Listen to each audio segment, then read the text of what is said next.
உங்களுடைய கேள்வி பதிலுக்கு உடைய நிகழ்ச்சியாக இதில் பல்வேறுபட்ட கேள்விகள் அவர்கள் கேட்பார்கள். அதற்கு பதிலளிக்கும் முகமாக நம்ம பதிலளிச்சுக்கிட்டு வரோம்.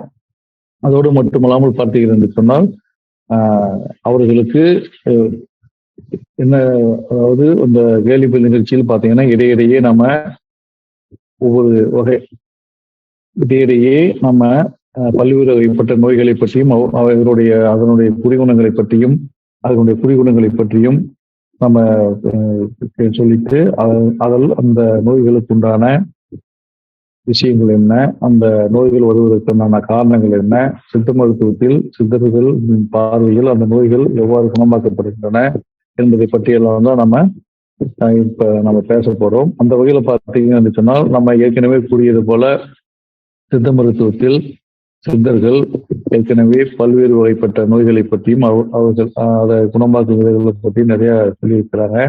அதோடு மட்டும் இல்லாமல் பார்த்தீங்கன்னா அந்த நோய் வருவதற்கு முன்னாடி என்னென்ன வருமுன் காப்போம் என்ற விஷயங்களை எல்லாம் அவர்கள் தெளிவுபடுத்தி கொண்டிருக்கின்றனர். ஆகவே நோய் வருவதற்கு முன்னர் நம்ம அதை காத்துக்கொள்வதுதான் மிகவும் சாலை சிறந்ததாகும். ஆகவே அந்த வகையில் பார்த்தீங்கன்னா சித்தர்கள் 4448 நோய்கள் என்று அவர்கள் அறிவித்து கூறியிருக்கின்றார்கள். அது நம்ம ஒவ்வொரு நிகழ்ச்சியிலும் பலதரப்பட்ட நோய்களை பற்றி நம்ம விரிவாக பார்த்திருக்கிறோம்.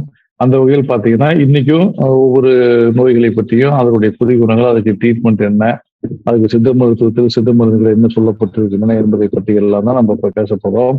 அந்த வகையில் பார்த்தீங்கன்னா இன்னைக்கு நம்ம பேச போகிறது பார்த்தீங்கன்னா சாதாரண ஒரு சளி, இருமல், இது மாதிரி மூக்குல ஒழுகிறது, இந்த மாதிரி பிரச்சனை பற்றி தான் நீங்க பேச போறோம். இது பார்த்தீங்கன்னா இயல்பாகவே இது எல்லா மனிதர்களுக்கும் சாதாரணமாக ஒரு சளி பிடிக்கக்கூடிய ஒரு விஷயமாகத்தான் இருக்கும். இந்த சளி சாதாரணமான சளி என்று நாம சொல்வதை விட இது ஒரு அலர்ஜிக் ஆக்டிவிட்டிஸ் தான். இதனாலதான் இந்த மாதிரியான சளியானது உருவாகிறது. ஆகவே அந்த சளியை எப்படி நம்ம வராமல் நம்ம பாதுகாத்துக்கலாம், அந்த சளியை எப்படி நம்ம குணமாக்கி கொள்ளலாம், அந்த சளிக்கு வந்துச்சுன்னா அதுக்கு நம்ம கடைபிடிக்க வேண்டிய விஷயங்கள் என்ன, சாதாரண சளி என்பதை விட அந்த சளியானது பல்வேறு வகையான உடல் உபாதைகளை ஏற்படுத்தும்.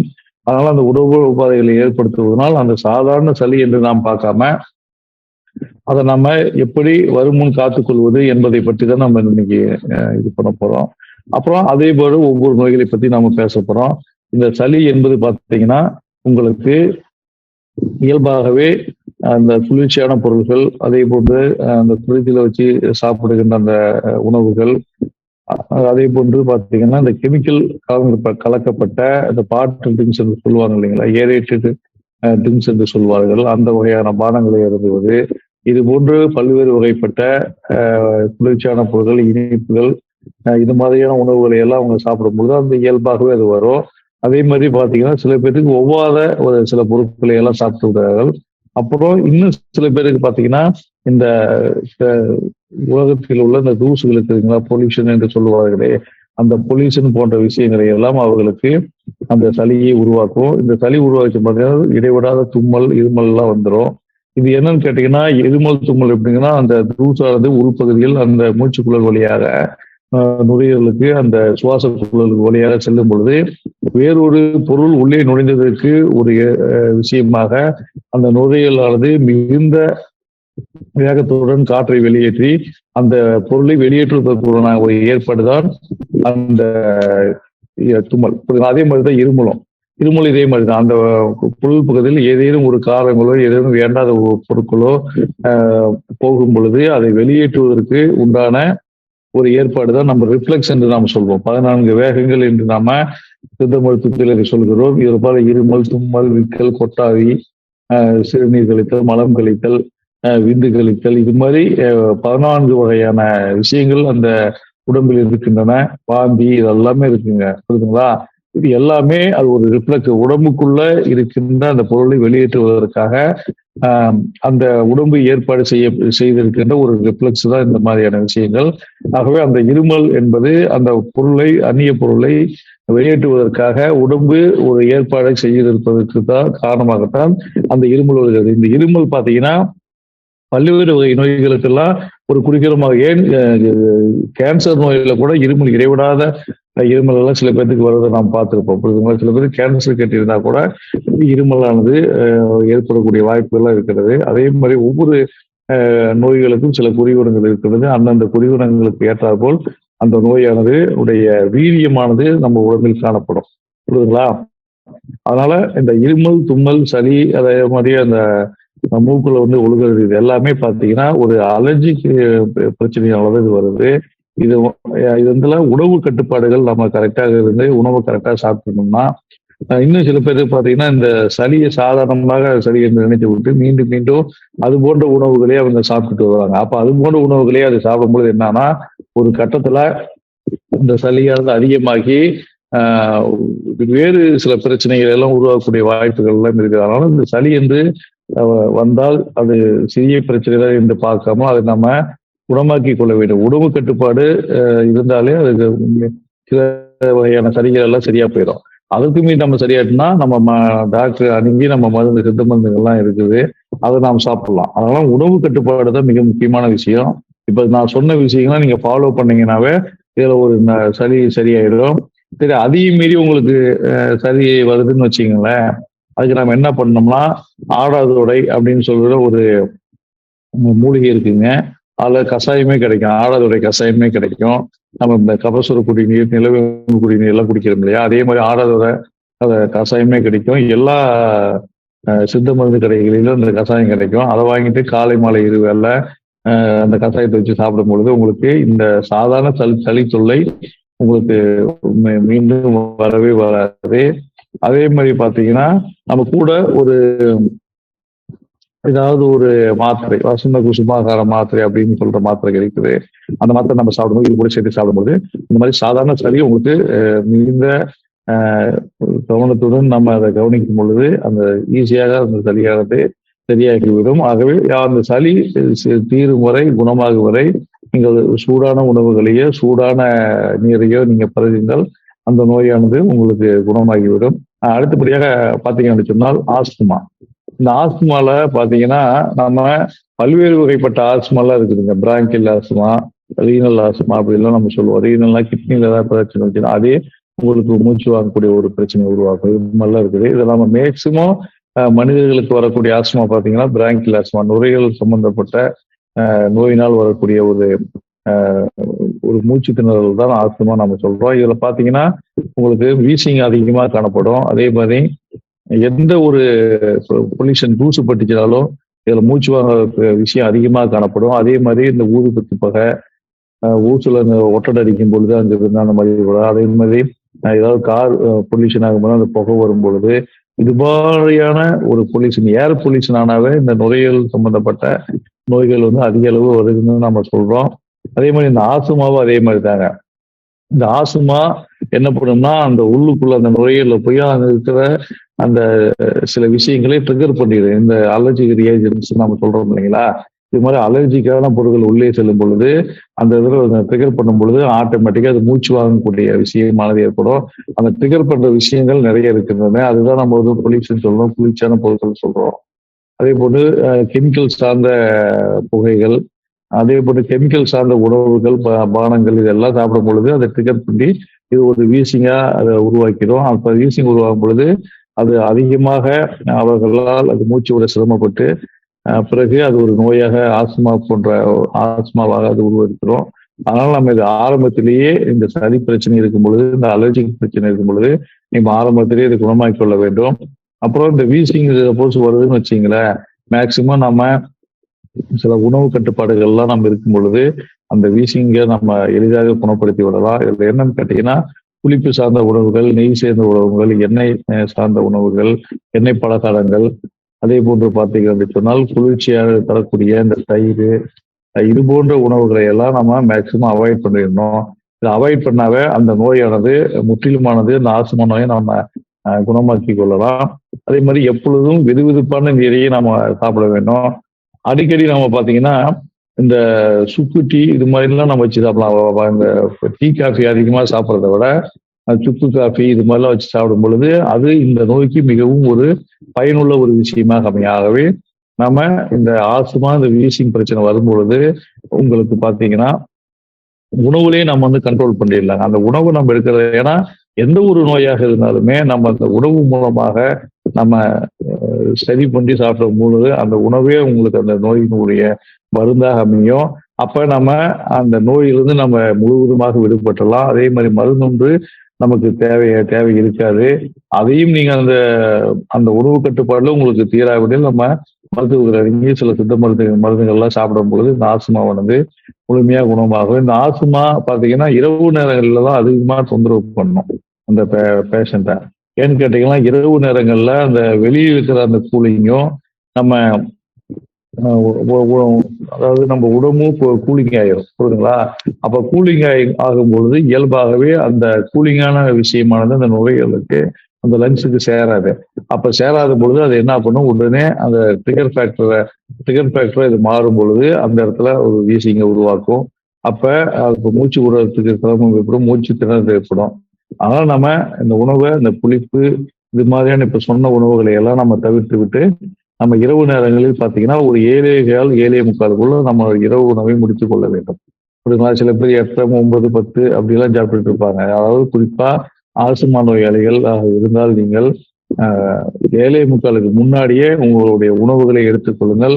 அதுவும் உங்களுக்கு ஒரு 3/4 வயிறு உணவாக எடுத்துக்கொள்ளுங்கள். சூடான உணவை எடுத்துக்கொள்ளுங்கள். இரவு நேரங்களில் மட்டும் நீங்க பாத்தீங்கன்னா எளிதில் ஜீரணமாகக்கூடிய உணவுகள் இந்த ஆஸ்துமா நோயாளிகள் எடுக்க வேண்டும். அப்ப எளிதில் ஜீரணமாக உணவுகள் இருந்தால்தான் அப்ப உடம்புல எதுவும் பிரச்சனை, இந்த வாயு மாதிரி சேர்ந்து அதுவும் தூண்டி விட்டுரும் ஆஸ்துமா நோயை, புரியுதுங்களா? அதனால எளிதில் ஜீரணமாகக்கூடிய உணவுகள், சூடான உணவுகளையே நீங்க சாப்பிட வேண்டும். அப்ப உங்களுக்கு இரவு நேரங்களில் இந்த ஆஸ்துமா, ஏன்னா இந்த ஆஸ்துமா பேஷண்ட்டுகள் பாத்தீங்கன்னா மிட் நைட்ல தான் ரொம்ப சிரமப்படுவாங்க. ராத்திரி அது என்ன காரணம்னு கேட்டீங்கன்னா சில பேர் சரியா ஜீரணமாவாத உணவுகள் எல்லாம் சாப்பிட்டுருவாங்க. அப்புறம் குளிர்ச்சியான பொருள்லாம் நைட்ல சாப்பிடுவாங்க. இது மாதிரி நிறைய விஷயங்கள் இருக்கு. அப்ப ஆட்டோமேட்டிக்கா என்ன பண்ணா அந்த பொருள் போய் உடல்ல போய் சரியா ஜீரணமாகாம மிட் நைட்ல இந்த ஆஸ்துமா உருவாகும். அப்போ சுற்றுப்புற சூழலையும் கூலிங் ஆயிருமா, ஆட்டோமேட்டிக்கா இந்த உடம்பும் கூலிங் ஆகி மற்ற எல்லா இடமும் கூலிங் ஆகும் பொழுது இயல்பாகவே இந்த ஆஸ்துமாவானது அதிகரிக்கிறோம். மிட் நைட்ல அதிகமா தொந்தரவு பண்ணும். அதனால நம்ம மேக்சிமம் இந்த ஆஸ்துமா நோயாளிகள் இரவு நேரங்களில் எளிதில் ஜீரணமான உணவுகளையும், சூடான உணவுகளையும், சூடான நீரையும் நீங்கள் அறிந்து விடும் பொழுது இந்த ஆஸ்துமா நோயானது அதுல ஒரு 50% நோயானது அதிலே குணமாகும். அதற்கு மேலும் நீங்கள் உங்களுக்கு மருந்து தேவைப்படும் பார்த்தீங்கன்னா இந்த ஆஸ்துமா நோய் குணமாகிறது பார்த்தீங்கன்னா நம்ம காலி சதிச்சூர்ணம் அப்படின்னு ஒரு மருந்து இருக்கு. அந்த மருந்தை வாங்கிட்டு சிவனாரமிதம், முத்துச்சிப்பி பருப்பு மூலம் இருக்கு, அது கூட அதை மிக்ஸ் பண்ணிட்டு காலை மாலை இருவேளை ஒரு ஸ்பூன் நம்ம தேனை சாப்பிடும் பொழுது இந்த ஆஸ்துமா நோயானது முழுவதுமாக குணமாகும். அதோடு மட்டுமில்லாம பார்த்தீங்கன்னா நம்ம சித்த மருத்துவத்துல சுவாச குடோரி மாத்திரைன்னு ஒரு மாத்திரை இருக்குங்க. அந்த மாத்திரையும் காலை மாலை இருவேளையும் ஒன்னொன்னு இது கூட சேர்த்து சாப்பிடும் பொழுது இந்த ஆஸ்துமா, எந்த வகையான ஆஸ்துமா இருந்தாலும், இந்த பிராங்கியல் ஆஸ்துமாவானது எந்த ஸ்டேஜில் இந்த ஆஸ்துமா இருந்தாலும் அதை குணமாக்கக்கூடிய வல்லமை இந்த சித்த மருந்துகளுக்கு உண்டு. ஆகவே நம்ம உணவு கட்டுப்பாடுகளும் சரியாக நாம் இருக்க வேண்டும். அதே போன்று இந்த மருந்துகளையும் நம்ம சாப்பிட்டு வரும் பொழுது இந்த ஆஸ்துமா நோயை முற்றிலுமாக நம்ம குணமாக்கி விடலாம்.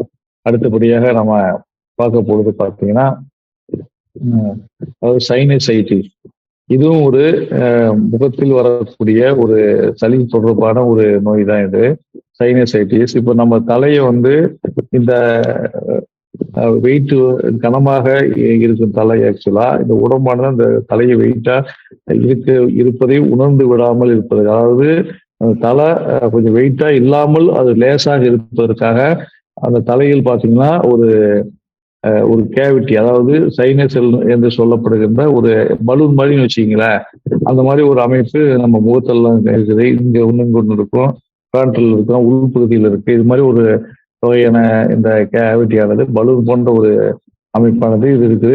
அது இருக்கிறதுனாலதான் இந்த தலை வெயிட்டா இல்லாம ஈஸியா நம்மளால தூக்கிட்டு அங்க நடக்கிறதுக்குண்டான விஷயமாக இருக்குது.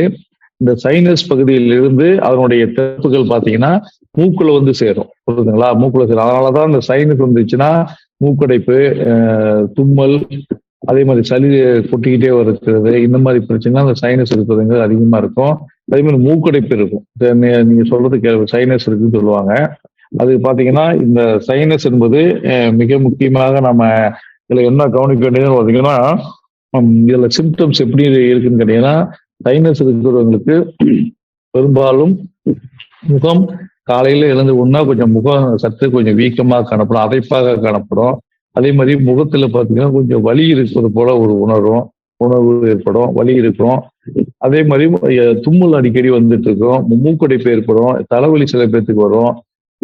ஈஸியா இந்த குளிர்ச்சியான பொழுது சாடும்போது இன்னும் அதிகமாக இந்த குறிகுணங்கள்லாம் காணப்படும். ஆகவே நம்ம இந்த மாதிரியான சைனஸ் அந்த பிரச்சனை வரும்பொழுது, அதாவது என்னன்னு கேட்டீங்கன்னா, அந்த கேவிட்டியில உங்களுக்கு அந்த பலூன் போன்ற ஒரு அமைப்பு அந்த முகத்துல இருக்கிற இடத்துல பாத்தீங்கன்னா இன்ஃப்ளமேஷன் ஆகிடும். அதான் சைனசைட்டிஸ் நம்ம சொல்றோம். அப்படி இன்ஃப்ளமேஷன் ஆகும்போது அந்த இடத்துல நீர் சளி கோர்த்துக்கும். சளி கோர்க்கும் பொழுது அது உங்களுக்கு முகம் அலப்பாகிறதுக்கு காரணம் அதுதான். அதே மாதிரி முகத்திலையும் வீக்கம் அலப்பா காணப்படும், வலி இருக்கும். இதுதான் இதனுடைய குறிகுணங்கள். அதை நம்ம எப்படி நம்ம சரி பண்ணணும் அப்படின்னா, இது சில சித்த மருந்துகள்லாம் இருக்குது. அதை நம்ம சாப்பிட்டு சரி பண்ணலாம். பொதுவாகவே இந்த கப நோய்களுக்கு சொல்லக்கூடிய இந்த பத்திய முறைகள், இந்த உணவு முறைகளை தான் நம்ம இதை கடைப்பிடிக்கணும். ஏற்கனவே நம்ம ஆஸ்துமாவுக்கு சொன்னோம் இல்லைங்களா, அதே உணவு முறைகளை இதை கடைப்பிடிச்சாலும் இந்த நோயானது முற்றிலுமாக குணமாக்குவதற்கு உண்டான வாய்ப்புகள் இருக்கின்றன. அதனால சைனஸ் இருக்கிறவங்க பாத்தீங்கன்னா தினமும் அவங்க அந்த நோயினால பிரச்சனைக்கு அவதிவாங்க. ஏன்னா அதை பாத்தீங்கன்னா என்னன்னு கேட்டீங்கன்னா, மூக்குல பயங்கரமா சளி உழுதுகிட்டே இருக்கு எப்ப பார்த்தாலும். புரியுதுங்களா? அவே மூக்கடைப்பு ஏற்படும். சளி, தும்மல், இருமல் இதெல்லாம் வரக்கூடிய வாய்ப்பு இந்த சைனஸ் பிரச்சனை இருக்குது. அதனால நம்ம இத ஆரம்பத்திலேயே சைனஸ் இருக்குதுன்னு நம்ம தெரிஞ்சுக்கிட்டா, நம்ம அந்த சைனஸுக்கு உண்டான விஷயத்தை தெரிந்து கொண்டு அதற்குண்டான உணவுகளை நாம கடைபிடித்து, சூடான உணவுகளை எப்பயும் சாப்பிட வேணும். கடைபிடித்து வரும்பொழுது இந்த சைனஸ் வந்து முற்றிலுமாக குணமாகும். இந்த சைனஸ் பாத்தீங்கன்னா நம்ம சித்த மருந்துகள்ல பாத்தீங்கன்னா சில தைலங்கள்லாம் இருக்குது, நாசிரோக நாச தைலம் அப்படிலாம் இருக்கு. இதை மூக்குல 2 சுட்டு விட்டுக்கலாம். அப்புறம் அடுத்தபடியாக பாத்தீங்கன்னா நம்ம நீர்க்கோவை மாத்திரைன்னு ஒரு மாத்திரை இருக்குங்க. அந்த மாத்திரையை சுடுதண்ணீர்ல குழைச்சி அந்த அதப்பா உள்ள முகப்பகுதி எல்லாம் நம்ம இரவு நேரங்கள்ல நம்ம பற்றிருக்கும் போது அது அந்த உள்ள இருக்கிற அந்த நீர் போட்டு இடத்த அந்த சளி இருக்கிற இடத்துல அது புரிஞ்சு சட் பண்ணி எடுத்துட்டு அது உங்களுக்கு அந்த முக அதைப்புல முக வீக்கத்தை அது குறைக்கும். அதே மாதிரி அந்த நோயினுடைய வீரியத்தையும் குறைக்கும். அப்புறம் பாத்தீங்கன்னா நமக்கு உள்ளுக்கு சாப்பிட்ற மருந்து பாத்தீங்கன்னா திரிகருக்கு சூர்ணம் அப்படின்னு ஒரு சூர்ணம் எல்லா சித்த மருந்து கடைகளிலும் கிடைக்கும். அது கூட நம்ம இந்த முத்துச்சிப்பி பஸ்பம் போன்ற பஸ்பங்களை நாம அதை கூட நம்ம கலந்து மிக்ஸ் பண்ணி காலையில ஒரு வேளை, இரவு நேரங்களில் ஒரு வேளை நம்ம அதை தேன்ல குளித்து சாப்பிடும் பொழுது இந்த சைனசைட்டின் என்கின்ற இந்த நோயானது முற்றிலுமாக அது குணமாகிவிடும். ஆகவே இதை நம்ம அலட்சியப்படுத்தாமல் ஆரம்ப நிலைகளிலே இது கண்டறியும் பொழுது இந்த நோயானது மிகுந்த காலத்திலே, அதாவது குறைந்த காலத்திலே இது நம்ம சீக்கிரமாக குணமாக்கி விடலாம். ஆனால் எனக்கு ஒரு விஷயம் என்னவென்றால், சில பேர் சைனஸ் அடிக்கடி மருந்து எடுத்துக்கிட்டே இருப்பாங்க. புரியுதுங்களா? அவங்க என்ன பிரச்சனை, அவங்களுக்கு சுமார் 2 நாளைக்கு மருந்து எடுப்பாங்க, சரியாயிடும். அப்புறம் கம்முன்னு விட்டுருவாங்க. அப்புறம் பழைய மாதிரியே உணவுகள் எல்லாம் சாப்பிட்டுருவாங்க. புரியுதுங்களா? அதனால நீங்க முழுமையாக குணமாகும் வரை அந்த உணவு கட்டுப்பாட்டில் இருக்க வேண்டும். அப்புறம் அந்த மருந்துகளை சின்சியராக நம்ம எடுத்து சாப்பிடும் பொழுது இது முற்றிலுமாக வராது. புரியுதுங்களா? 2 நாள் சாப்பிடுறது, அப்புறம் விட்டுறது, அப்புறம் திரும்பி வர்றது, இந்த மாதிரி பிரச்சனை இருக்கும்பொழுது உங்களுக்கு திரும்ப வந்துகிட்டே தான் இருக்கும். அதனால நீங்க முழுமையாக குணமாகும் வரை இந்த மருந்துகளை எல்லாம் எடுங்க. அப்பதான் அது உங்களுக்கு நலம் பயக்கிறதாக இருக்கும். அடுத்தபடியாக பார்த்தீங்கன்னு சொன்னால், அந்த ஜீரண மண்டலத்தில் முதல் உறுப்பாக காணப்படுகின்ற இந்த வாய், நாக்கு, இந்த பகுதிகள், இந்த பற்கள், அதே மாதிரி ஈறுகள், கன்னத்தில் காணப்படுகின்ற உள்பகுதியில் காணப்படுகின்ற அந்த சல்லிச்சவு என்று சொல்லப்படுகின்ற அந்த மீக்கஸ் மெம்பரேன், இந்த பகுதியில் வருகின்ற அந்த நோயை பற்றி தான் நம்ம பார்க்க போறோம். இதுல பாத்தீங்கன்னா வாய்ப்புண், வாயில வருது மிக முக்கியமான விஷயம் வந்து வாய்ப்புண். இதை நம்ம வந்து அக்கறம் என்று நம்ம அதை சொல்லுவோம். இந்த வாய்ப்புண்ணானது பாத்தீங்கன்னா இயல்பாகவே சில பேருக்கு அலர்ஜியினால வரக்கூடிய விஷயமாக ஒரு வகையான வாய்ப்புண் இருக்கிறது. இன்னும் சில பேருக்கு பாத்தீங்கன்னா சொன்னால் குடலிலே புண்ணு இருந்தால் இந்த வாய்ப்புண்ணானது வரக்கூடிய வாய்ப்புகள் எல்லாம் இருக்கிறது. ஆகவே இந்த வாய்ப்புண்ணானது எந்த வகையில் வந்திருக்கிறது என்பதை நம்ம தெரிந்து கொண்டு அதுக்கு தகுந்தால் போல் நம்ம ட்ரீட்மெண்ட் இருக்க வேண்டும்.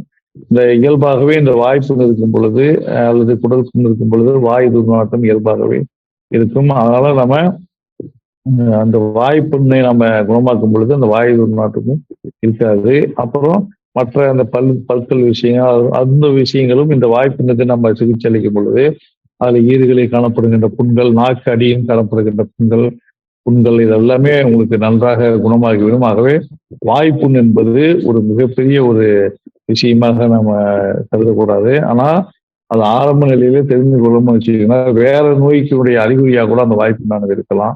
அதனால நம்ம எந்த வகையான வாய்ப்புண் என்று நம்ம அதை தெளிவாக டிஃபரன்ஷியல் டயக்னோசிஸ் பண்ணிட்டு அதுக்குண்டான நம்ம சிகிச்சைகளை நம்ம மேற்கொள்ளும் பொழுது அது நம்ம குணமாகும். இயல்பாகவே பார்த்தீங்கன்னா, ஒருத்தர் ஒரு பேஸ்ட் யூஸ் பண்ணிட்டு இன்னொரு பேஸ்ட் யூஸ் பண்ணும்போது இந்த வாய்ப்புண்ணானது வரும்.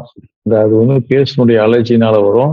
அதே மாதிரி சில பேர் பார்த்தீங்கன்னா, பச்சை மிளகாய் சேர்ந்த உணவுகள் சாப்பிடும்போது வாய்ப்புண்ணு வரும். அதே மாதிரி இந்த மிளகு பொடியெல்லாம் சாப்பிட்றாங்க இல்லையா, அந்த மிளகு பொடி அதிகமான பொடிகள் சாப்பிடும் பொழுதும், மசாலா ஐட்டம் அதிகமாக சாப்பிடும்போது பார்த்தீங்கன்னா, இயல்பாகவே இந்த வாய்ப்புண்ணானது வந்துவிடும்.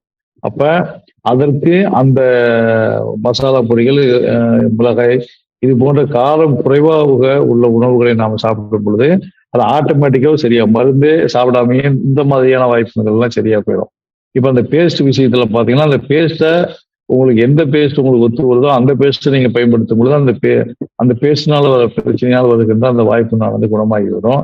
ஆகவே அதற்கு மேற்கொண்டு நோய் நிலைமைகளில் வரக்கூடிய வாய்ப்புகள் பாத்தீங்கன்னா, இந்த குடல் புண்ணு இருக்கும் பொழுது சில பேருக்கு வாய்ப்புகள் வரும். அப்ப அந்த குடல் புண்ணுக்கு உண்டான அந்த சிகிச்சை முறைகளை நம்ம மேற்கொள்ளும் பொழுது அந்த வாய்ப்புண்ணானது குணமாகிவிடும்.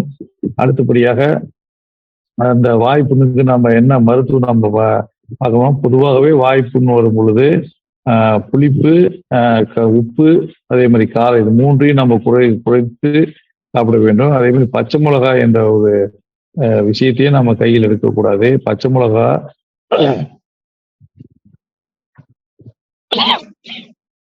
மிளகாய் என்பது உடனடியாக வாய்ப்புண்ணை ஏற்படுத்தக்கூடிய ஒரு பொருளாகவே அந்த வாய்ப்புண்ணு இருப்பவர்கள் கண்டிப்பாக பச்சை மிளகாய் சேர்ந்த உணவுகளை நம்ம சாப்பிடாமல் பார்த்துக் கொள்ள வேண்டும்.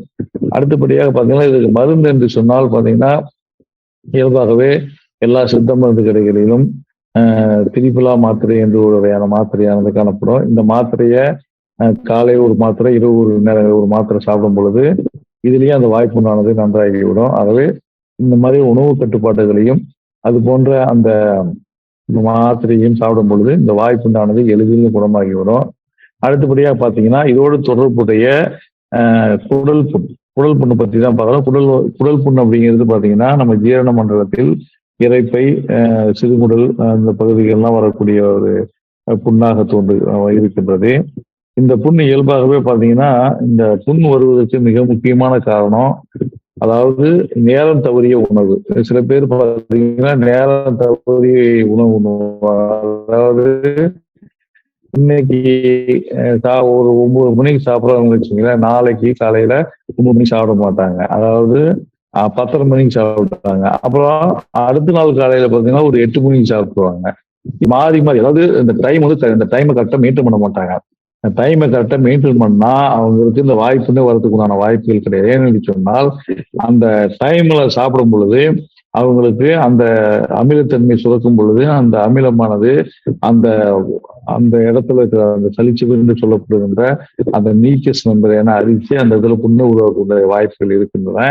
அதனால நம்ம ஒண்ணு இந்த விரதம் இருப்புகள் பார்த்தீங்கன்னா சாப்பிடாமே விட்டா கூட ஒன்றும் பிரச்சனை கிடையாதுங்க. ஆனால் நீங்கள் தினந்தோறும் நீங்கள் சாப்பிடும் பொழுது மாறி மாறி நம்ம சாப்பிடக்கூடாது. நேரம் தவறிய உணவை நம்ம சாப்பிட்டோம்னா இந்த மாதிரி ஒரே பீரியடுக்கெல்லாம் கரெக்டா ஒரு யூனிஃபார்மா நம்ம சாப்பிட்டு வரும் பொழுது இந்த பிரச்சனை இருக்காது. அதனாலதான் இந்த குடல் புண்ணு வருவதற்கான வாய்ப்புகள் இருக்கின்றன. அதே மாதிரி இந்த குடல் புண்ணு வருவதற்கு வேறு பல காரணங்களும் இருக்கு. அதாவது ஏதாவது நச்சியான பொருட்கள், கெமிக்கல் சார்ந்த உணவுகள், அதே போது இப்பொழுது பார்த்தீங்கன்னு சொன்னால் இப்ப இந்த துரித உணவுகள் இதெல்லாம் ஏகப்பட்ட அந்த வேதிப்பொருட்கள் கலந்த மசாலாக்கள்லாம் அவங்க சேர்க்கிறாங்க. அது மாதிரியான உணவுகளை நம்ம அடிக்கடி சாப்பிடும் பொழுது அது அந்த குடல் பகுதியிலோ அல்லது இரைப்பை பகுதியிலோ சென்று அது அந்த மீக்கஸ் மெம்பரேனை லேசாக அது பர்ஃபரேட்டர் என்று சொல்லப்படுகின்ற அந்த அரிப்பு தன்மையை ஏற்படுத்தி அந்த இடத்துல அந்த புண் உருவாகிறதுக்கான வாய்ப்புகளை ஏற்படுத்தும். ஏன்னா இந்த குடல் புண் வந்து விட்டால் நம்ம அதை சரியாக அதை கவனித்து அதற்குண்டான பரிசோதனைகள் எல்லாம் செய்து பார்த்து அதை கன்ஃபார்ம் செய்துட்டு அதற்குண்டான மருந்துகளை நம்ம நன்றாக எடுத்துக்கொள்ள வேண்டும். அப்படி எடுக்கும் பொழுது இந்த வாய்ப்புண் என்பது குடல் புண் என்பது நமக்கு வருவதற்கு வாய்ப்புகள் இல்லை. அதாவது நேரம் தவறிய உணவு எப்பயா இருந்தாலும் இப்ப நீங்க அந்த டைமுக்கு கரெக்டாக சாப்பிடணும். புரியுதுங்களா? டைமுக்கு சரியா சாப்பிடுவோம்னா உங்களுக்கு இது மாதிரி பிரச்சனைகள் வரும். அதே போன்று எண்ணெய் பலகாரங்கள், எண்ணெய் பதார்த்தங்கள், எண்ணெய்களால் செய்யப்பட்ட உணவுகள், துரித உணவுகள், அதே போல இந்த ஃப்ரைட் என்று சொல்லப்படுகின்ற உணவுகள், இதெல்லாம் இந்த குடல் புண்ணு வந்தவர்கள் அதிகமாக சாப்பிடக்கூடாது. அதே மாதிரி காரம், புளி இதெல்லாம் குறைவாக சாப்பிட வேண்டும். உப்பு அதே மாதிரி தான். பச்சை மிளகாய் என்ற ஒரு விஷயமே இவர்களுடைய அகராதியில் இருக்கக்கூடாது. ஏன்னா பச்சை மிளகாய் இந்த குடல் புண்ணை அதிகமாக அதிகப்படுத்தக்கூடிய ஒரு தன்மையை அந்த பச்சை மிளகாய் இருக்கின்றது. ஆகவே இயல்பாக இந்த குடல் புண்ணு இருப்பவர்கள் நீங்கள் உணவு கட்டுப்பாட்டோடு சில சித்த மருந்துகளையும் நீங்கள் எடுக்கும் பொழுது உங்களுக்கு எந்த பிரச்சனையும் வராது. குடல் புண்ணு இருப்பவர்கள் அதிகமாக இருக்கக்கூடிய உணவுகள்னு பார்த்தீங்கன்னா நீங்க இந்த மாதுளம்பழம் அதிகமாக சாப்பிடலாம். அதே மாதிரி ஆப்பிள் இந்த உணவுகளை சாப்பிடலாம். அப்புறம் உணவுகள் அப்படின்னு நம்ம எடுத்துக்கிட்டோம்னா இந்த பழங்கள் உணவுகள் அப்படின்னு எடுத்துக்கிட்டீங்கன்னா எளிதில் ஜீரணமாகக்கூடிய உணவுகள், புரியுதுங்களா? அப்ப அது மாதிரி இட்லி, இது மாதிரி இடியாப்பம், ரைஸ் இது மாதிரி சாப்பிட்றது, இது மாதிரி உணவுகளை நம்ம எளிதாக புரோட்டா, இந்த சப்பாத்தி இது மாதிரியான உணவுகளை எல்லாம் கொஞ்சம் இந்த குடல் புண் நல்லாகிற வரைக்கும் கொஞ்சம் அவாய்ட் பண்றது நல்லது. அதோடு மட்டும் இல்லாமல் பார்த்தீங்கன்னு சொன்னால் நம்ம அந்த நான் வெஜிடேரியன் வந்து அளவா நம்ம சாப்பிடணும். அதுவும் வெள்ளாட்டுக்கறி அப்படிங்கிறது அளவுல மட்டும் நம்ம வச்சுக்கணும். அதுவும் காரம் குறைவாக வச்சு சாப்பிட்டுக்கணும். அதே மாதிரி மற்ற அசைவ உணவுகளை நம்ம வந்து சாப்பிடக்கூடாது. ஏன்னு சொன்னால் இதே அந்த அசைவ உணவுகளை சாப்பிடும் பொழுது அது ஜீரண குறைபாடு ஏற்படும். ஏன்னா இயல்பாகவே குடல் புண்ணு ஏற்பட்டுச்சுன்னா அந்த இடத்துல உங்களுக்கு சில விஷயங்கள்லாம் நடக்குது. அஜீரண பிரச்சனை, ஏப்பம், வாயு உப்புசம், வயிறு பொருமல், இது மாதிரி நிறைய விஷயங்கள் நடக்கும். அப்ப அந்த மாதிரி விஷயங்கள் நடக்கும் பொழுது நம்ம எளிதில் ஜீரணமாகக்கூடிய உணவுகளை சாப்பிடும் பொழுதுதான் அந்த புண்ணானது எளிதில் குணமாகும். புரியுதுங்களா? அப்ப அதனாலதான் இந்த வயிற்று புண், குடல் புண்ணு சிகிச்சையிலே பாத்தீங்கன்னா ஆரம்ப நிலையிலே ரொம்ப தீவிரமாக இருக்கும் பொழுது பாத்தீங்கன்னா அந்த எந்த உணவுமே கொடுக்காமல் அப்படியே பட்டினியா வச்சிருந்து ட்ரீட்மெண்ட் கொடுத்தாதான் சீக்கிரம் சரியாகும் அப்படின்னுலாம் சில விஷயங்கள் அதுல இருக்குதுங்க. அதனால நம்ம ஏன் அப்படின்னா அது சரியா ஜீரணமாகாது, அந்த மருந்து அது சரியா போய் ஜீரணமாகாதுன்னு சொல்லிதான் நம்ம அதை வயிறு எம்டி ஸ்டொமக்லேயே வச்சு சில சிகிச்சை முறைகள்லாம் செஞ்சு அதை நம்ம குணமாக்குவோம். ஆகவே அந்த வகையில் இருக்கும் பொழுது சில எளிதில் ஜீரணமாகக்கூடிய உணவுகளை நம்ம சாப்பிட்டுக்கொள்ளலாம். அதாவது ஒன்றும் பிரச்சனை இல்லை. அதாவது பருப்பை இருத்த தண்ணி மாதிரி, அதாவது லேசான ஒரு கெட்டியா இல்லாம பருப்பு குழம்பு கெட்டியாக இல்லாம ரசம் போன்ற ஒரு பருப்பு தண்ணியை வச்சு சாதம் வச்சு நம்ம அது மாதிரி சாப்பிடும் பொழுது அது எளிதில் குணமாகும். அதே மாதிரி மோர் சாதம் நாம சாப்பிடலாம். ஏனென்று சொன்னால் இந்த குடல் புண்ணை ஆற்றக்கூடிய வல்லமை மோருக்கு அதிகமாக உண்டு. ஏற்கனவே நம்ம சொன்னது போல மோர்ல எண்ணற்ற விஷயங்கள் இருக்கின்றன. அதுல புரோட்டீன் இருக்கிறது. அதே போன்று ப்ரோபயோட்டிக்ஸ் என்று சொல்லப்படுகிற உடம்புக்கு நல்லது செய்கின்ற நுண்ணுயிர்கள் அதில் காணப்படுகிறது. நீர்ச்சத்து அதில் காணப்படுகிறது. கால்சியம் அதிகமாக காணப்படுகிறது. இதெல்லாம் உங்களுக்கு உடம்புக்கு நல்லது செய்யக்கூடிய விஷயங்கள் தான் இந்த மோரில் காணப்படுகிறது. அதோடு மட்டுமல்லாமல் இந்த வயிற்று புண்ணை ஆற்றக்கூடிய தன்மை அந்த மோருக்கு இருக்கிறது. ஆகவே மோர் சாதம் இது போல நம்ம அதிகமா சாப்பிடலாம். மோர் சாதம் வந்து ஒரு வேளை வச்சுக்கிட்டு மோர் அதிகமா குடிச்சிட்டு இது மாதிரி உணவுகள் மாதுளம்பழம் அதிகமா நாம சாப்பிட்டு வரும் பொழுது இந்த மாதிரி விஷயங்கள் எல்லாம் உங்களுக்கு விரைவில் அது குணமாகும். ஆகவே நமது சித்த மருத்துவத்தில் பார்த்தீங்கன்னா என்று சொன்னால் சிறந்த மருந்துகள் எல்லாம் இருக்கின்றன. அதற்கு மிக முக்கியமான மருந்தாக காணப்படுவது பார்த்தீங்கன்னா ஏலாதி சூர்ணம் அப்படின்னு ஒரு சூர்ணம் எல்லா சித்த மருந்து கடையிலும் கிடைக்கும். அது கூட பார்த்தீங்கன்னா தாமிர செந்தூரம் இருக்கு. அதை கூட கலந்து அந்த ரெண்டையும் கலந்து ஒரு காலையில் ஒரு ஸ்பூன், இரவு ஒரு ஸ்பூன் ஒரு தேன்ல கலந்து சாப்பிடும் பொழுது எந்த விஷயம் எந்த விதமான குடல் புண்ணாக இருந்தாலும் அது வயிற்று புண்ணாக இருந்தாலும் அது சீக்கிரம் குணமாகக்கூடிய தன்மையே அது பெறும். ஆகவே இந்த உணவுகளை எல்லாம் நம்ம சாப்பிடாம விட்டுட்டு இந்த மருந்துகளை சித்த மருந்துகளை நம்ம சாப்பிடும் பொழுது இந்த நோயானது குடல் புண், வயிற்று புண் என்ற நோயானது உங்களுக்கு சீக்கிரம் குணமாகும். ஆகவே இந்த மருந்துகளை நம்ம சாப்பிடலாம். அடுத்தபடியாக பார்த்தீங்கன்னா ஐபிஎஸ் என்று சொல்வாங்க. அதாவது இரிட்டபிள் பவுல் சிண்ட்ரோம் என்று ஒரு நோயானது இருக்கிறது. இது எப்படின்னு பார்த்தீங்கன்னா இந்த நோயினுடைய குறிகுணங்கள்னு பார்த்தீங்கன்னு வச்சுக்கீங்களேன், அடிக்கடி மோசம் போவாங்க. அதே மாதிரி சாப்பிட்ட உடனே மோசம் போவாங்க. ஒரு நாளைக்கு 5 தடவை 6 தடவை மோசம் போயிடுவாங்க. எப்போ பார்த்தாலும் மோசம் போற ஃபீலிங்கே தான் உங்களுக்கு இருந்துட்டு. இது பெரும்பாலும் பார்த்தீங்கன்னா நம்ம அதாவது வெளியூர் போய் அதிகமாக ஹோட்டலில் சாப்பிட்றீங்க, அடிக்கடி இது போல டிராவல் செஞ்சு சாப்பிட்டுட்டு இருக்கிறீங்க, இது போன்ற நபர்களுக்கு தான் இந்த பிரச்சனை இந்த மாதிரி வரும். அதனால நம்ம இந்த ஹோட்டல் நம்ம சாப்பாடு நம்ம சாப்பிட்டாலும் அதற்கு உண்டான மருந்துகளையும் கூட சாப்பிடும்போது நம்ம பிரச்சனை இருக்கு வராது. கூடுமான வரையில் பார்த்தீங்கன்னா நம்ம ஹோட்டல் சாப்பாடை தவிர்க்கணும். அதாவது வெளியூர் பிரயாணத்தின் போதும் அல்லது அடிக்கடி ஏதோ ஒரு நாளைக்கு வெளியூர்ல போய் சாப்பிட்டா அது ஒன்றும் பிரச்சனை கிடையாது. ஹோட்டல்ல சாப்பிட்டா பிரச்சனை கிடையாது. ஆனால் இந்த மாதிரியான அதாவது வேலை நிமித்தமாக அடிக்கடி நீங்க வெளியில செல்பவர்கள் இருப்பார்கள். அவர்கள் எல்லாம் பாத்தீங்கன்னா தினந்தோறும் ஹோட்டல்ல தான் அதிகமா சாப்பிட வேண்டிய சுச்சுவேஷன் வரும். அப்ப அந்த ஹோட்டல்ல சுகாதார சீர்கேடு எப்படி இருக்கிறது, தண்ணியினுடைய விஷயம் எப்படி இருக்குது, உணவு எப்படி இருக்குது என்றெல்லாம் நமக்கு தெரியாது இல்லையா? அந்த சுகாதார சீர்கேட்டால் இந்த அதே மாதிரி பாத்தீங்கன்னா உணவு சரியாக சமைக்காமல் இருப்பார்கள். அப்படி சமைக்காமல் இருக்கும் பொழுது இந்த பிரச்சனையெல்லாம் அதிகமாக வரும். அப்ப இன்னும் சில ஹோட்டல்களை பாத்தீங்கன்னா சரியா வேகாத சாப்பாட்டையே போடுவாங்க. தோசை பாருங்க, வேகாத தோசையை போடுவாங்க. அதாவது உள்பகுதியில கொஞ்சம் மாவாகவே இருக்கும், அப்படியே எடுத்து போட்டுருவாங்க. அதே போல நிறைய விஷயங்கள் அப்படி இருக்கின்றது. நீங்கள் பார்த்தீங்க என்று சொன்னால் நீங்கள் ஹோட்டல்களில் நீங்கள் அதனுடைய உணவை நீங்கள் சாப்பிடும் பொழுது எல்லா ஹோட்டலும் நம்ம சொல்லல, சில ஹோட்டல்களில் அப்படி வேகாத உணவுனா வெறையா இருந்தால் தான் நல்லா மக்கள் சாப்பிடுவாங்கன்னு சொல்லி அரைப்பதத்திலே இருக்கிறது புரியுதுங்களா? அந்த மாதிரி இருக்கும் பொழுது இப்போ உள்ளுக்குள்ள மென்று சாப்பிடும்போது சில இடத்துல மாவு மாதிரி உணவுகள்லாம் இருக்கும். அதே மாதிரி பாத்தீங்கன்னா தோசை அதே மாதிரி போட்டு கொடுப்பாங்க, இட்லி உள்ளுக்குள்ள வேகாம இருக்கும். இது மாதிரி நிறைய ஹோட்டல்கள் இந்த மாதிரி விஷயங்கள் இருக்கும். அதே மாதிரி ரொம்ப புளித்த மாவுகளை புளித்த விஷயங்களை எல்லாம் உணவு செய்து கொடுப்பார்கள். இது மாதிரி விஷயங்கள் எல்லாம் இருக்கும் பொழுது உங்களுக்கு அந்த பிரச்சனை அதிகமாகும். அப்ப இந்த மாதிரி வேகாத உணவுகள் இதெல்லாம் சாப்பிடும் பொழுதுன்னா அதே அவர்களுக்கு அந்த பிரச்சனை உருவாகும். சுகாதார சீர்கேடானோ இந்த இரிட்டபிள் பவுல் சிண்ட்ரோம் என்று சொல்லப்படுகின்ற இந்த உடல் சார்ந்த நோய்கள் எல்லாம் வந்து விடுகின்றன. அப்ப இதுக்கு நீங்க என்ன பண்ணணும்னா முதல்ல நீங்க ஹோட்டல்ல சாப்பிட்றதை நீங்க நிறுத்தணும். அப்புறம் வீட்டு சாப்பாடை சாப்பிட்றதுக்கு முயற்சி பண்ணணும் புரியுதுங்களா? இப்ப காலையில நீங்க வேலை காரணமாக வெளியில போறீங்க அப்படின்னா காலையில சாப்பிட்டுட்டு மதியானத்துக்கு கொண்டு போயிடலாம் புரியுதா? அப்புறம் இரவு வீட்டுல சாப்பிடலாம். வெளியில சாப்பிட்றது எது வச்சுக்கணும், ஒரு டீ காபி சாப்பிட்றது இல்ல ஒரு ஸ்நாக்ஸ் சாப்பிட்றது, அது மட்டும் நம்ம கடைகளில் சாப்பிட்றத வச்சுக்கணும் ஒழிய எப்பொழுதும் என்னைக்காவது ஒரு அத்திபூத்த மாதிரி நம்ம ஒரு நாள் 2 நாள் சாப்பிடலாமே ஒழிய அடிக்கடி இந்த உணவுகளை ஹோட்டல் உணவுகளை நாம சாப்பிடும் பொழுது இது போன்ற ஒரு பிரச்சனைகள் உருவாக ஏன்னு சொன்னால் இந்த ஐபிஎஸ் என்று சொல்லப்படுகின்ற இந்த நோயில பாத்தீங்கன்னா உணவு சரியா ஜீரணமே ஆகாது.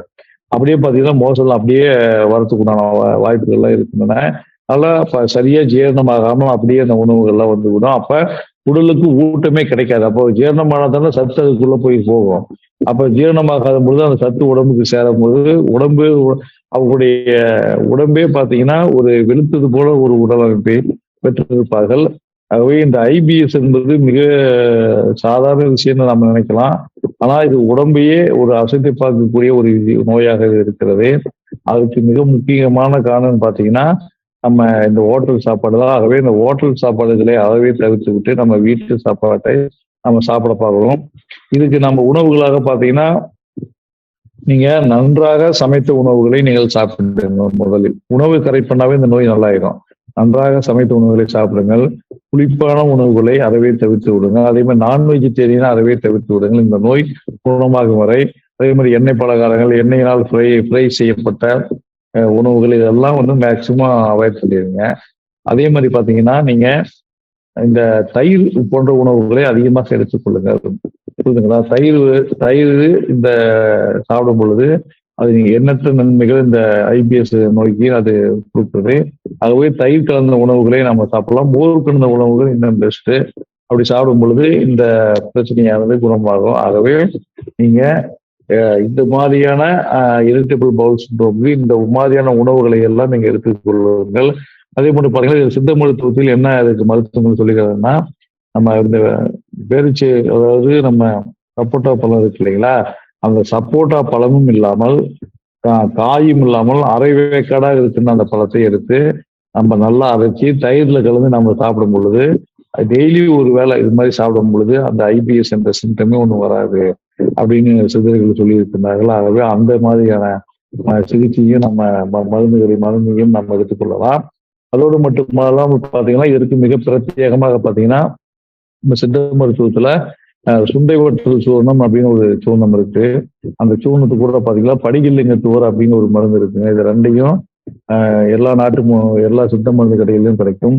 அந்த சித்த மருந்து கடைகளில் அது வாங்கி நம்ம தயிர்ல கலந்து சாப்பிடும் பொழுது உங்களுக்கு அது நன்றாக ஒரு பயனை தரக்கூடிய விஷயமாக இருக்கும். அது கூட நம்ம இந்த சப்போட்டா காயை நம்ம அரைச்சி நம்ம தயிர்ல சாப்பிடும் பொழுது இந்த நோயானது முழுமையாக குணமாகும்.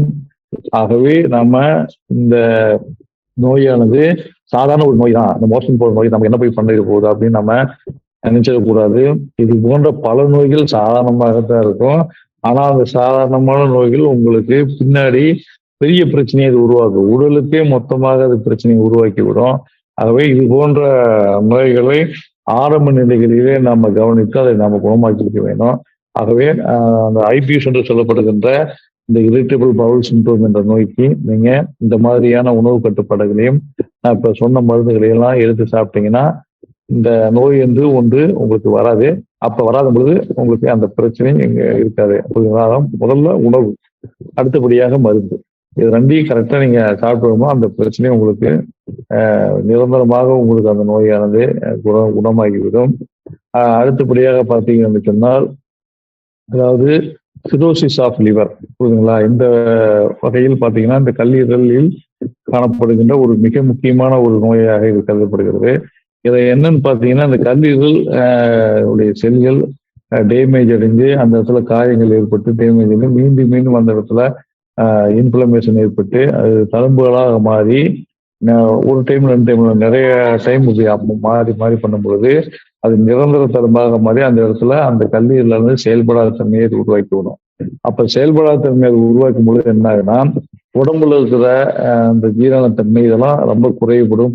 பித்த நீர் அங்கதான் கல்லீரல தான் சுரக்குது. பித்த நீர் நம்ம உணவுகளை எல்லாம் ஜீரணமாக்குவதற்கு மிக முக்கியமான ஒரு ஜூஸாக அது பித்த நீரானது இருக்கின்றது.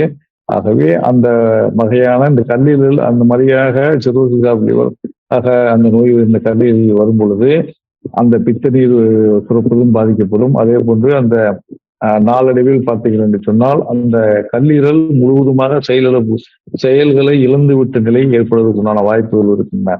அதுக்கு கல்லீரல் இந்த மாதிரியான சிரோசிஸ் ஆஃப் லிவர் வர்றதுக்கு என்ன மிக முக்கியமான காரணம் பார்த்தீங்கன்னா அதிகமாக ஆல்கஹாலை பயன்படுத்துவது, அதே மாதிரி ஸ்மோக்கிங் செய்வது, இது மாதிரி அதாவது அடிக்கடி நம்ம வீரியமான மருந்துகளை எல்லாம் நம்ம சாப்பிட்டு கொண்டே இருப்பது, புரியுதுங்களா?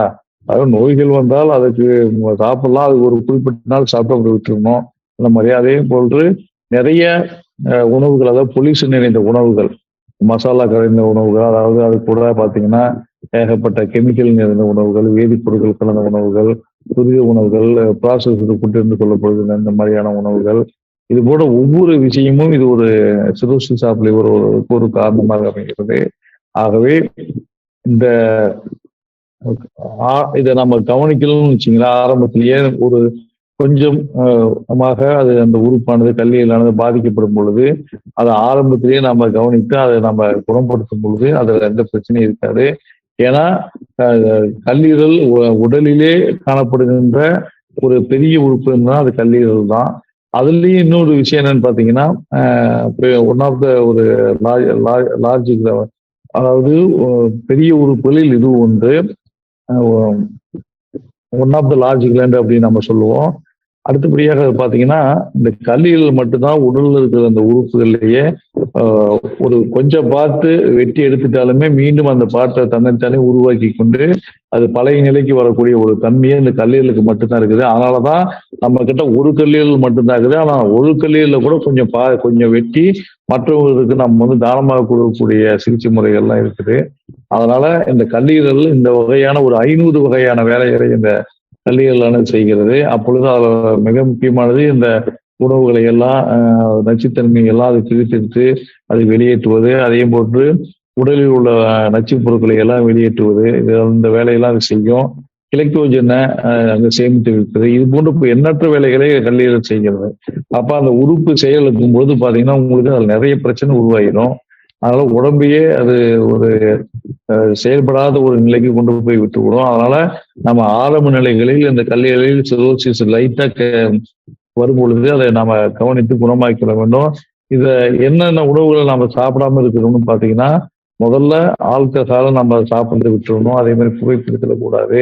அதே அதே போட்டு ஏதாவது இன்ஃபெக்ஷஸ் டிசீஸ் வந்தாலுமே அதை சீக்கிரமா அதை குணமாக்குனால சிகிச்சை முறைகளே நம்ம துவங்க வேண்டும்.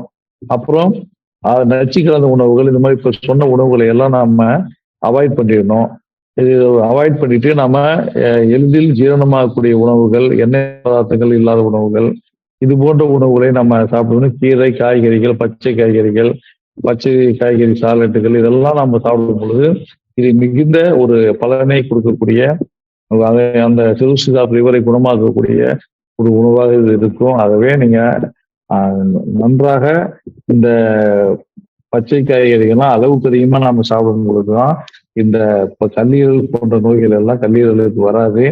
அதை நம்ம கவனத்தில் கொண்டு இந்த கல்லீரல் விஷயத்தில் நம்ம இந்த மாதிரி உணவுகளை சாப்பிடும் பொழுது அது எந்த பிரச்சனையும் ஏற்படாமல் அந்த நோய்களிலிருந்து நம்ம விடுபடலாம்.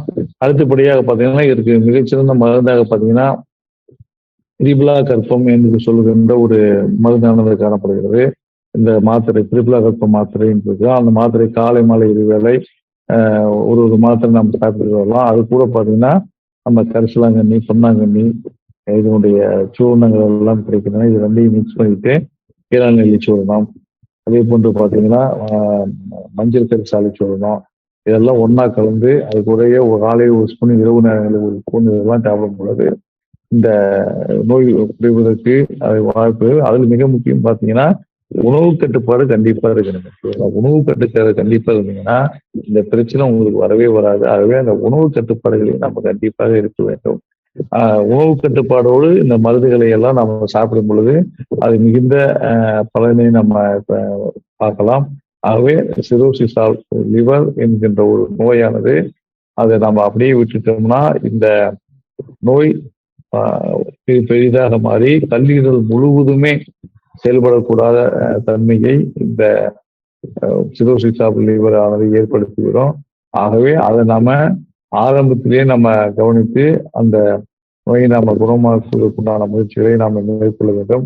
அடுத்தபடியாக பார்த்தீங்க என்று சொன்னால் நமக்கு நிறைய பேர்த்த இத பிரச்சனைக்குரிய நோயாக இருக்குது பார்த்தீங்கன்னா பைல்ஸ்.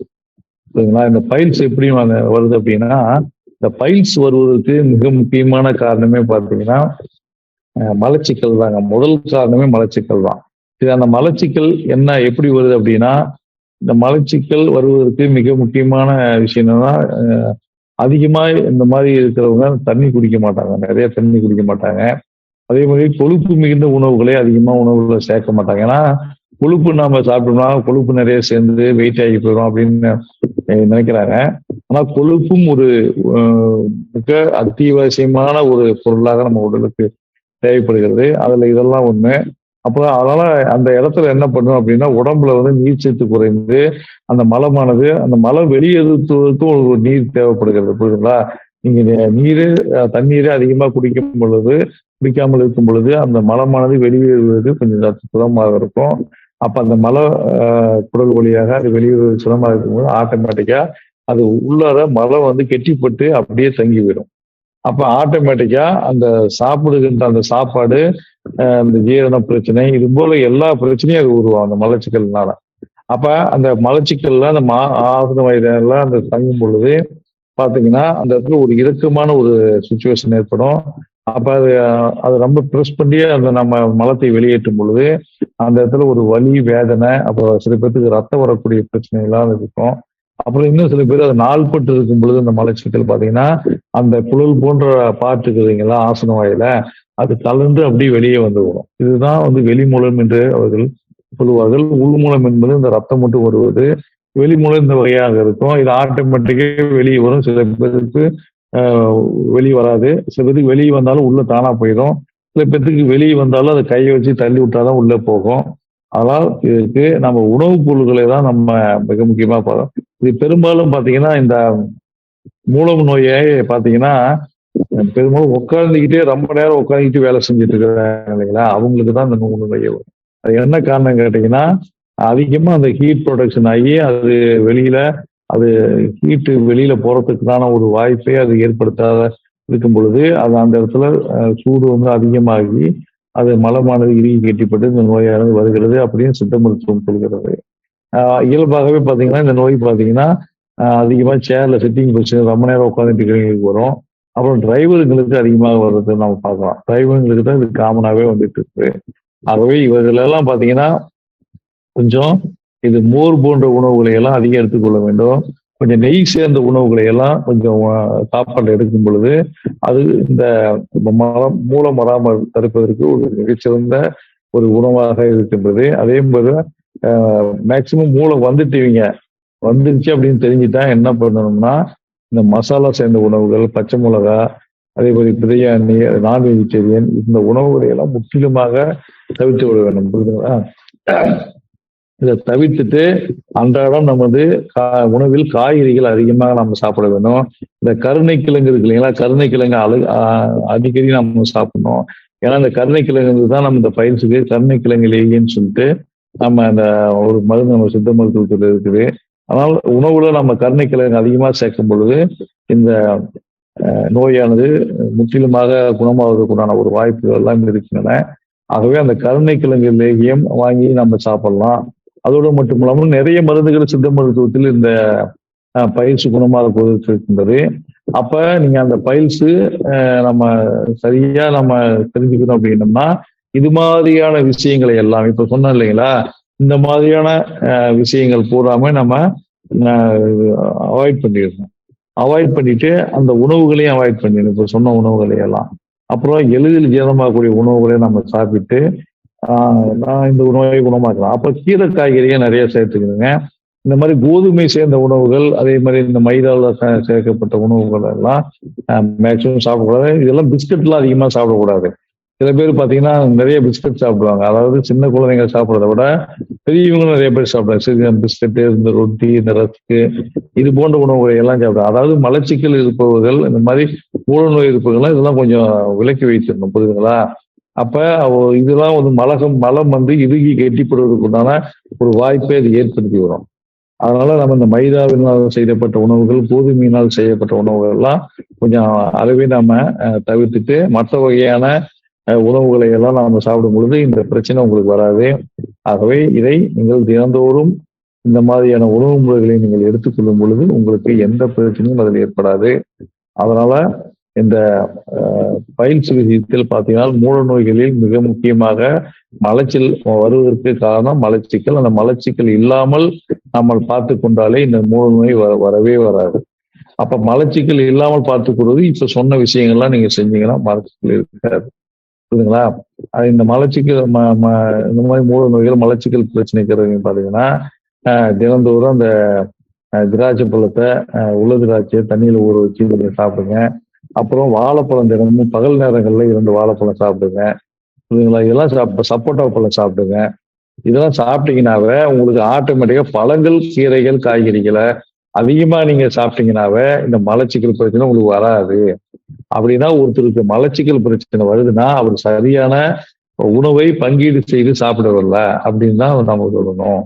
புரியுதுங்களா? சரியான உணவுகளை நீங்க சாப்பிடும் பொழுது மலச்சிக்கல் ஒரு பிரச்சனையே வராதுங்க. மலச்சிக்கல் ஒருவருக்கு வந்தது என்று சொன்னால் அவர் சரியாக உணவு மேலாண்மையை கடைபிடிக்கவில்லை என்றுதான் அர்த்தம். ஏன்னா உணவு தான் மரமா மாறுது. புரியுதுங்களா? அப்ப நீங்க அந்த மலச்சிக்கல் உள்ள உணவுகளை தான் நீங்க சாப்பிட்றீங்கன்னு அர்த்தம். இப்ப புரியுதுங்களா? அப்ப அந்த மலச்சிக்கல் உள்ள உணவுகளை நீங்க சாப்பிடும் பொழுது அந்த மலம் எப்படி உங்களுக்கு ஈஸியாக அது வெளியேறும். அப்ப ஏதாவது ஒரு ஏற்பாடுகளை நீங்க செய்துதான் அந்த மலத்தை வெளியேற்ற முடியும். புரியுதுங்களா? அப்ப உங்களுக்கு அது நோயாக உருவெடுக்கும். இதை வந்து உங்களுக்கு அடிக்கடி இதே பிரச்சனை உங்களுக்கு இருந்துட்டு வச்சீங்களேன், அப்ப உங்களுக்கு இந்த நோய் தீரவே தீராம இருந்துச்சுன்னா ஆட்டோமேட்டிக்கா அடுத்த நிலை பயிற்சி வந்துடும். புரியுதா? அப்ப நீங்க உணவை கரெக்டா இப்ப நான் சொன்ன அந்த உணவு மேலாண்மை மூலம் அந்த உணவை நம்ம மேனேஜ்மெண்ட் பண்ணி சாப்பிடும் பொழுது உங்களுக்கு அந்த மலச்சிக்கல் வராது. அப்ப பயிற்சியும் வராது. அந்த ஆசன நோய்களே வராது. அடுத்தடுத்த நோய்கள் பௌத்திரம் ஒண்ணு இருக்கு, ஆசன வெடிப்புன்னு ஒரு நோய் இருக்கு. இதுல வந்து ஃபிஷர் அப்படின்னு சொல்லுவாங்க. ஏனல் ஃபிஷர் அப்படின்னு சொல்லுவாங்க. இந்த நோய்களும் வருவதற்குண்டான வாய்ப்புகள்லாம் இருக்குது. நிறைய பாத்தீங்கன்னா இந்த மாதிரி சிட்டிங் பொசிஷன்ல இருக்கிறவங்களுக்கு எல்லாம் அதிகமாக இந்த நோய்கள் வருவதற்குண்டான வாய்ப்புகள் இருக்கிறது. ஆகவே நீங்க உங்களுடைய உணவு மேலாண்மையை சரியாக வைத்துக் கொள்ளுங்கள். அப்பொழுது இந்த மலச்சிக்கல் வராது. அப்பொழுது அந்த பைல்ஸ் வராது. அந்த ஆசன வாயில் உருவாகுகின்ற அந்த பௌத்திரம், ஆசன வெடிப்பு போன்ற மற்ற நோய்களும் வருவதற்கு வாய்ப்புகள் ஏற்படாது. புரியுதுங்களா? அப்புறம் அந்த மல மல மூல நோய்க்கு பாத்தீங்கன்னா சித்த மருத்துவம் என்ன மருந்து சொல்லியிருக்காருன்னா, நம்ம கருணைக்கிழங்கு லேகி இருக்கிறீங்கன்னா அது தினந்தோறும் காலை மாலை வேளை ஒரு 5 கிராம் அளவு சாப்பிடுங்க. சாப்பிட்டுட்டு கொஞ்சம் பால் சாப்பிடுங்க. புரியுதுங்களா? பால் சாப்பிட்டு வந்தீங்கன்னாவே இது கொஞ்சம் நோய் நல்லாயிரும். அப்புறம் நம்ம கடுக்காய் சூரணம் இருக்கிறது. அந்த கடுக்காய் சூரணத்துல பாத்தீங்கன்னா காலை மாலை இருவேளை நம்ம முத்துச்சிப்பி பசுப்பு எல்லாம் இருக்கு. அது கூட கலந்து காலையில ஒரு வேளை இது ஒரு வேளை மோர்ல சாப்பிட்டாலும் சரி, இல்ல சுடுதண்ணில சாப்பிட்டாலும் சரி, தேன்ல சாப்பிட்டாலும் சரி, எதுல வேணா நீங்க சாப்பிட்டு வரும் பொழுது இந்த மூல நோயானது உங்களுக்கு வரவே வராது. அதற்கு மிக முக்கியமாக நீங்க கவனித்துக் கொள்ள வேண்டியது பாத்தீங்கன்னா உணவு மேலாண்மை. உணவு தான் இந்த விஷயத்தில் நீங்க கவனித்து சாப்பிட வேண்டும். அதுக்கப்புறம் மருந்து. ரெண்டு கரெக்டா நீங்க போகும் பொழுது உங்களுக்கு மூல நோய் என்று ஒன்று வராது. மூல நோய் மட்டுமல்ல, அதனை சுற்றியுள்ள அதாவது ஆசன வாய் பகுதியில் ஏற்படுகின்ற இந்த ஆசன வெடிப்பு, பௌத்திரம், மூல நோய் இது இந்த நோய்கள் அனைத்துமே உங்களுக்கு வருவதற்கு வாய்ப்புகள் கிடையாது. ஆகவே இப்பொழுது நான் சொன்ன இந்த விஷயங்களை நீங்கள் சரியாக கடைபிடித்து வந்தீர்கள் என்று சொன்னால் உங்களுக்கு இந்த பிரச்சனை ஏற்படாது. அடுத்தபடியாக பார்த்தீர்கள் என்று சொன்னால் நம்முடைய உடலில் ஏற்படக்கூடிய ஒரு மிக முக்கியமான ஒரு விஷயம் பார்த்தீங்கன்னா மனிதனுக்கு எல்லாத்துக்குமே இந்த பிரச்சனை வந்துட்டு இருக்குதுங்க. அதனால அது என்ன நோய் அப்படின்னு பார்த்தீங்கன்னா தொண்டைக்கட்டு, அதே மாதிரி குரல் தும்மல், இது போன்ற ஒரு விஷயம். இது சாதாரண விஷயமாக இருக்கலாம். இந்த நோயானது பார்த்தீங்கன்னா சில பேருக்கு அந்த தொண்டையில விழுங்க முடியாத ஒரு பிரச்சனைகள்லாம் ஏற்படும். அப்ப நாம என்ன உணவுகளை முன்னா நாள் சாப்பிட்டோம், அப்புறம் அந்த உணவுகளால் ஏதாவது பிரச்சனை வந்துருக்குதா அப்படின்னு பார்க்கும்போது பார்த்தீங்கன்னா அந்த சில நச்சு பொருட்கள் கலந்த வேதிப்பொருட்கள் கலந்த உணவுகளை எல்லாம் நாம சாப்பிட்டுருப்போம். அப்படி சாப்பிடும் பொழுது அந்த தொண்டையில் ஒரு அலர்ஜி, அதாவது இன்ஃப்ளமேஷன் அந்த தொண்டையில் ஏற்படும். அந்த இன்ஃப்ளமேஷன் ஏற்படும் போது ஆட்டோமேட்டிக்கா உங்களுக்கு குரல் கம்மல் இந்த விஷயங்கள்லாம் ஏற்படும். இதுக்கு நாம பாத்தீங்கன்னா குரல் கம்மல், அப்புறம் சில பேர்த்துக்கு அந்த இடத்துல பேசினா கூட தொண்டையில வலி இருக்கும். புரியுதுங்களா? அது இன்ஃபெக்ஷன் ஏற்படுறதுனாலதான் அந்த இடத்துல இருக்கிற அந்த மியூக்கஸ் அந்த பகுதியில் இருக்கிற அந்த உறுப்புகள் எல்லாம் இன்ஃப்ளமேஷன் ஏற்பட்டு ஒரு நீண்ட வலியையும் வேதனையும் கொடுக்கும். அப்படி இருக்கும் பொழுது அதற்கு மிகச்சிறந்த மருந்து பார்த்தீங்கன்னா நம்ம எல்லா சித்தா மருந்து கடைகளிலும் கிடைக்கும். அந்த மருந்தை வாங்கி நம்ம காலை மாலை வேலை ஒரு ஸ்பூனு சுடுதண்ணில் கலந்து சாப்பிடும் பொழுது இது சுத்தமாக அந்த நோய் வராது.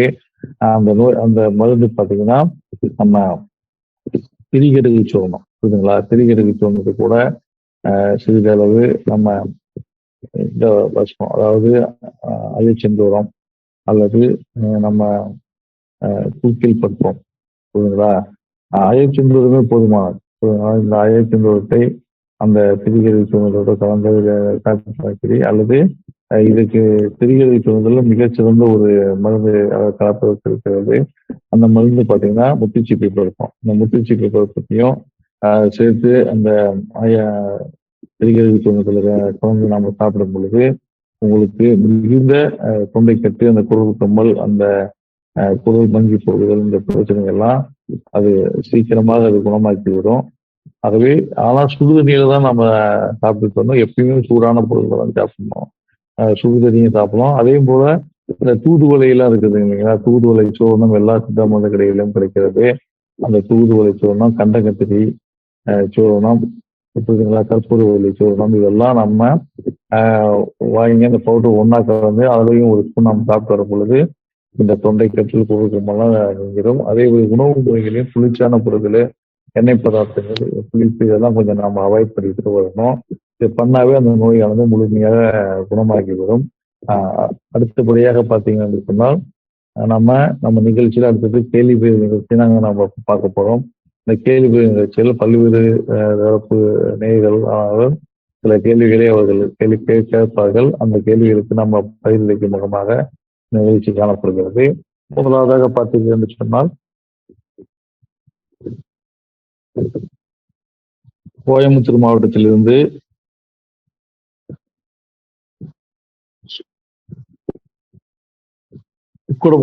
கோயம்புத்தூர் உக்குடம் பகுதியிலிருந்து செல்வகுமார் என்கின்ற ஒரு நண்பர் இந்த கேள்வி கேட்டிருக்கிறார். இது பார்த்தீங்க என்று சொன்னால், சார் வணக்கம். எனக்கு பார்த்தீங்கன்னா அடிக்கடி இந்த சளி தும்மல் அடுக்கு தும்மலாக வருகிறது. காலையில் எழுந்தவுடன் தொடர்ச்சியாக தும்மல் வந்து கொண்டிருக்கிறது.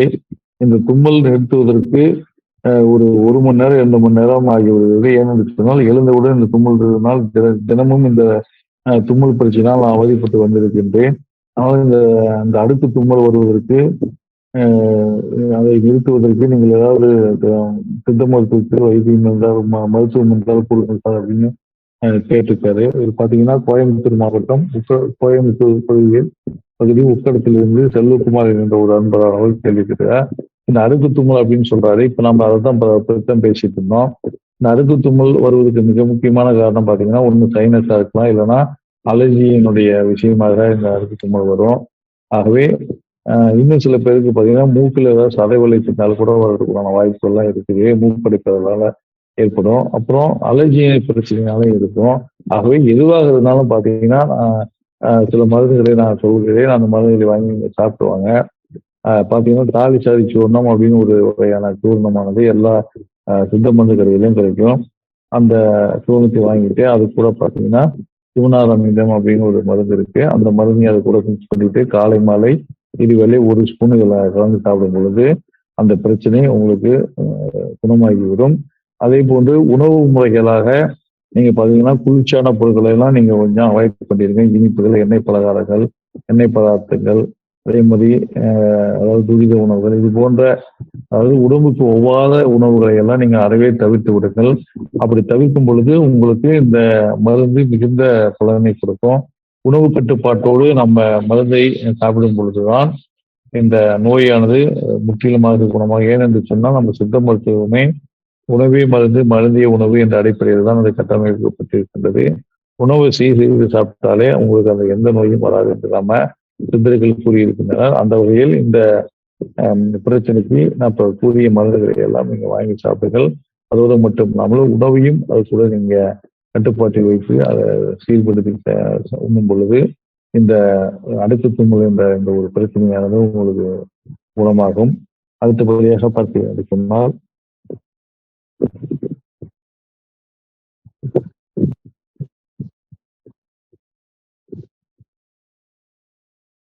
புதுக்கோட்டை மாவட்டம் விராலிமலையிலிருந்து விஜயகுமார் என்ற ஒரு அன்பர் இந்த கேள்வி கேட்டிருக்கிறார். இது பார்த்தீங்கன்னா சார் வணக்கம். எனக்கு பார்த்தீங்கன்னா அடிக்கடி வயிறு உப்புசம், வயிறு புருமல், வயிறு வலி இந்த மாதிரி பிரச்சனை வந்துட்டு இருக்குது. ஆனா அல்சர் கிடையாது. ஏன்னா அல்சர் நான் அந்த டெஸ்ட்ல எடுத்து பார்த்தா அதுல எந்த பிரச்சனையும் கிடையாது. ஆனா இந்த பிரச்சனை மட்டும் அடிக்கடி இருக்குது.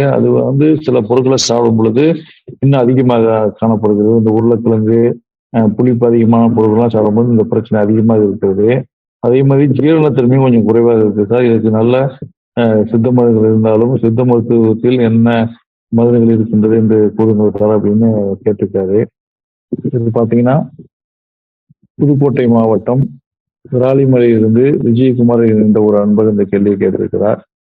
இவரு பார்த்தீங்கன்னா இயல்பாக இந்த வயிற்றுல சார்ந்த பிரச்சனைகளை பற்றி தான் கேட்டிருக்கிறார். வயிற்று உப்புசம், வயிறு பொறுமல், வயிற்று வலி இது போன்ற ஒரு இதெல்லாம் பார்த்தீங்கன்னா அவருக்கு அஜீரண பிரச்சனை இருக்குன்னு சொல்லுவாங்க. ஒரு பொதுவாக அஜீரண பிரச்சனை இருந்தாலே இந்த பிரச்சனைலாம் இருக்குங்க.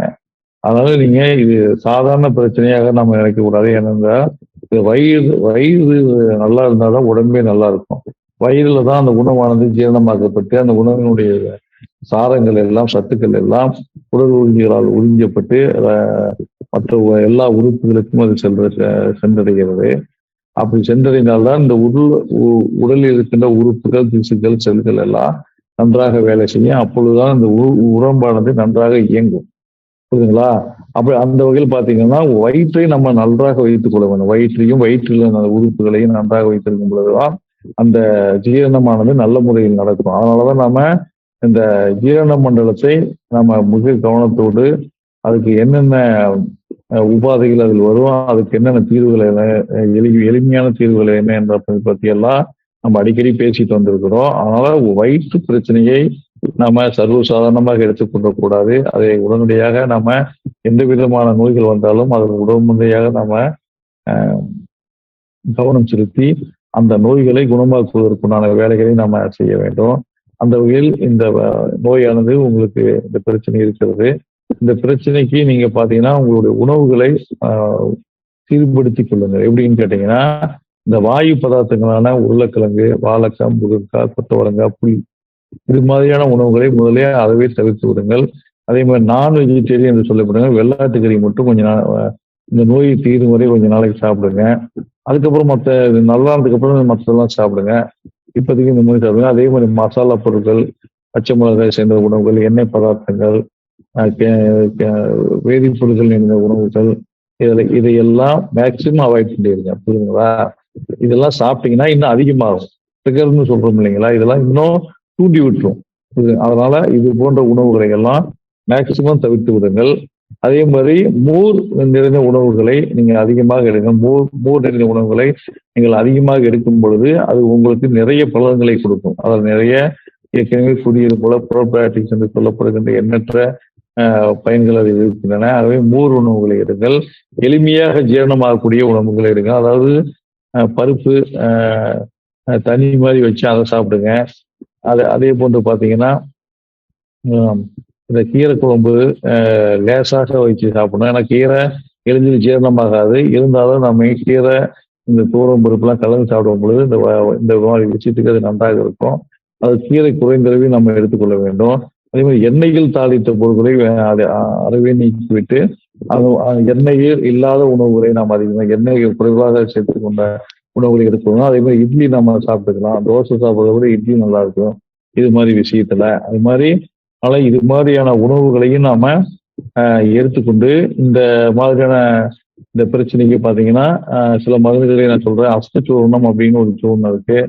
அதோடு மட்டும் இல்லாமல் அது உங்களுக்கு மிகுந்த பலனை கொடுக்கும். அதை விட மிகுந்த பலனை கொடுக்கக்கூடிய சூர்ணமாக பாத்தீங்கன்னா நமக்கு காணப்படுவது பாத்தீங்கன்னா ஏலாரி சூர்ணம் அப்படின்னு ஒரு சூர்ணமானது இருக்கு. இந்த ஏலாரி சூர்ணத்துக்கு கூட நீங்க தாமிரி செந்தூரம் அப்படின்னு ஒரு மருந்து இருக்கு. இது ரெண்டையும் மிக்ஸ் பண்ணிட்டு காலை மாலை இருவேளை ஒரு ஸ்பூன் தேன்ல கலந்து நீங்க சாப்பிட்டுட்டு வந்தீங்கன்னு வச்சுங்களேன், இந்த மாதிரி பிரச்சனை உங்களுக்கு வரவே வராது.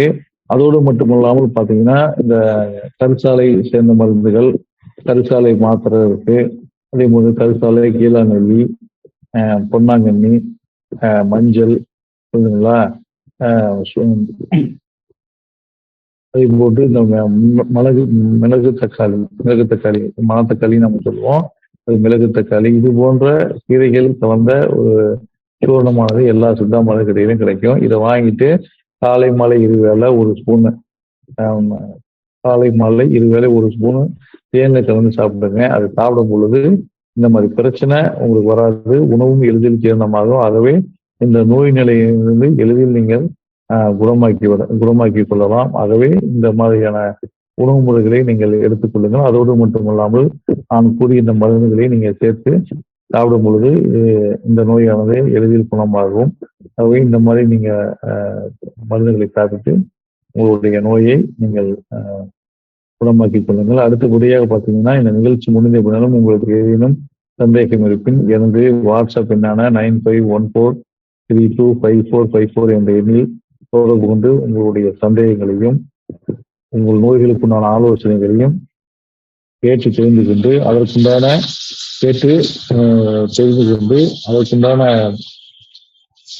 ஒரு கால சார். ஹலோ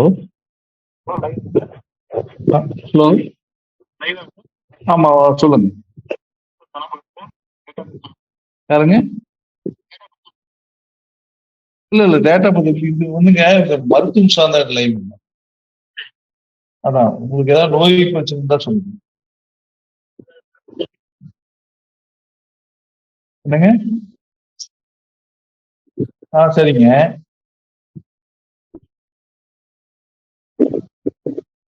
ஞாபக மருந்து ஏற்படுதுங்களா? இப்ப எந்த ஊர்ல இருந்து பேசுறீங்க?